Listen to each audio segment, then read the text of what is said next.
Hello everyone, I'm Hack, and if you want to know what that stands for and what in the world it has to do with my intro, feel free to ask me. Superman.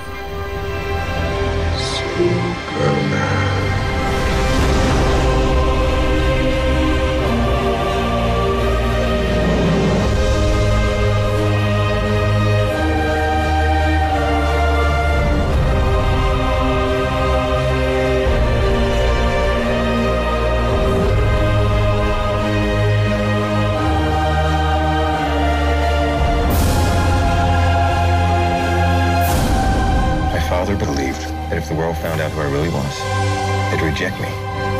He was convinced that the world wasn't ready. What do you think? So the story of Man of Steel is pretty much the story of Superman, only this time General Zod is more involved into the destruction of what happens before the destruction of Krypton and all that jazz. And after Kal-El ends up on Earth, we kind of jump automatically to him as an adult on the run, trying to still wondering who he is, while getting flashbacks of his troubles of adapting with his powers in Smallville. And apparently in the midst of this, General Zod appears free from his prison that he was stuck in before Krypton was destroyed, and so is trying to come after Kal-El while he eventually, obviously, discovers who he is and more or less becomes Superman. Now, with this film, there's quite a division, more or less, as to whether or not it's good or bad, per se. Currently, this has a 57% on Rotten Tomatoes, while the general public seems to mostly like it. I'm one of those people who liked it, but I can definitely see why some people didn't like it or think it didn't quite go the way they felt it was supposed to be as a Superman film. But let's just start off with what's good about this movie.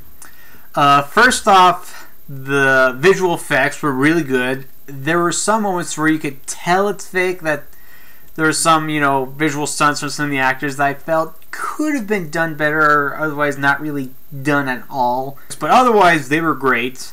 I really liked what they did with design, with the world of Krypton. It's not a ice planet or whatever like in the original, in the first movie.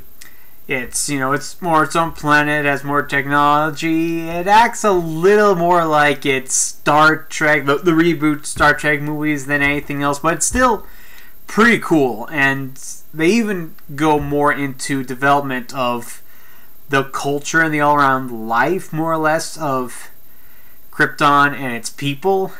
And that was very interesting. I'm pretty sure that's not how it is at the comics, even though I'm not fully devoted to them, but it still was very new and really interesting look at Krypton and its inhabitants. And I've pointed this out many times before this movie finally came out, and I'll just say it again. I really like how they upgraded Superman's suit, especially since he doesn't have the underwear thing and the belts, which I get in terms of help kind of balance out the color, or however one person put it when they defended the argument of whether or not he looks good in that suit. But it needed an upgrade. It needed to have darker colors so he could be taken a little more seriously. It just needed to happen, in my personal opinion, because I know over the years that kind of design for a Superman suit has been fine, but let's face it, in this modern world, if Iron Man and Superman ever met, Iron Man would just look at him and go, "Does your mother know that you're in your pajamas, wearing her drapes, your sister's boots, and your gay dad's underwear inside out?"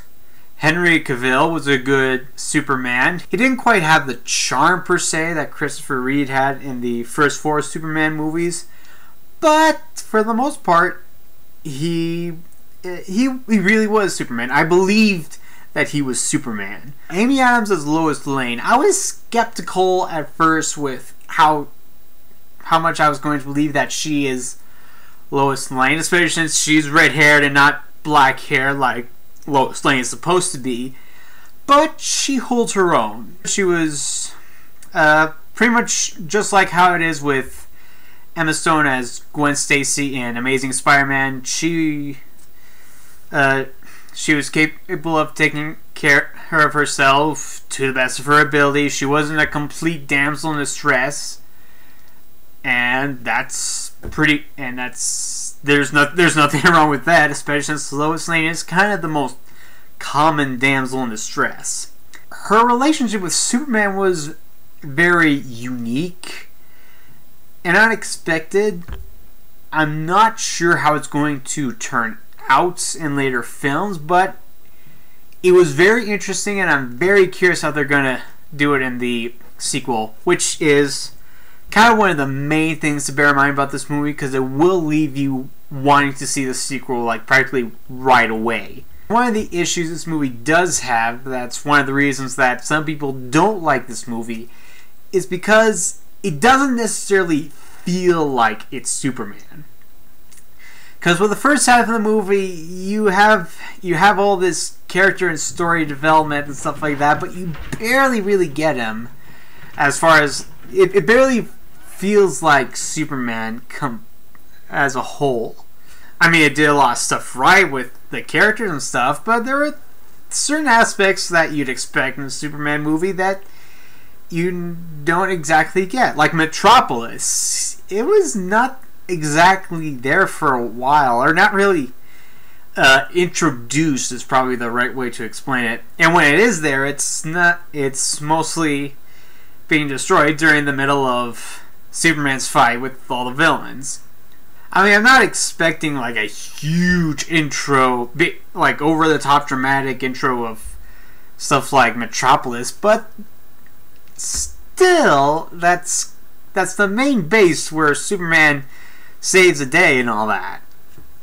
Speaking of destruction, the action was also very good, maybe kind of overdone, but for the most part it was a lot how I feel a Superman movie should be, or at least the way I envision Superman in general.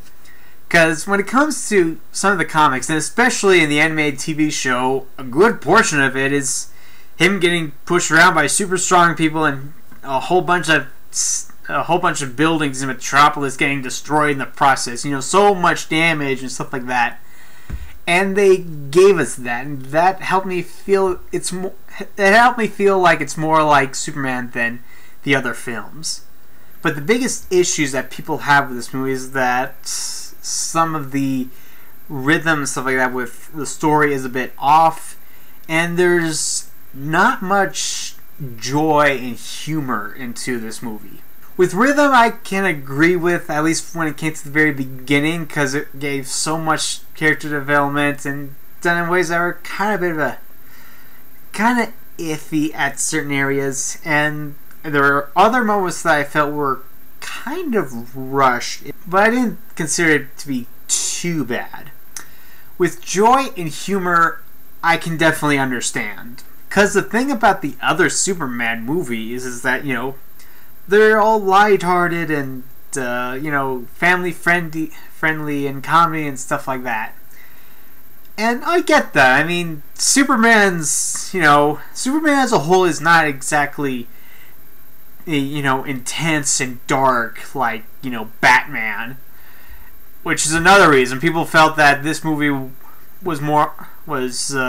acted a little more like the Dark Knight trilogy in a way, because the fact is, it's a very intense and dark movie, and I will admit there are a couple of things that I felt were a little too intense, like left me, you know, being deeply surprised that some of these certain things are happening in a Superman movie. So I understand why people dislike that, you know, it's, you know, dark. It's very dark and intense rather than, you know, being mostly, you know, lighthearted and very family friendly like the other films.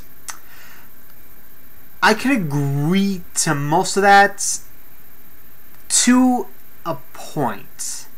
I mean, I won't pretend that, you know, Superman's even one of my all-time favorite superheroes, but I know and respect the comics and the all-around franchise of Superman well enough to know that that's basically the idea of how he's supposed to be.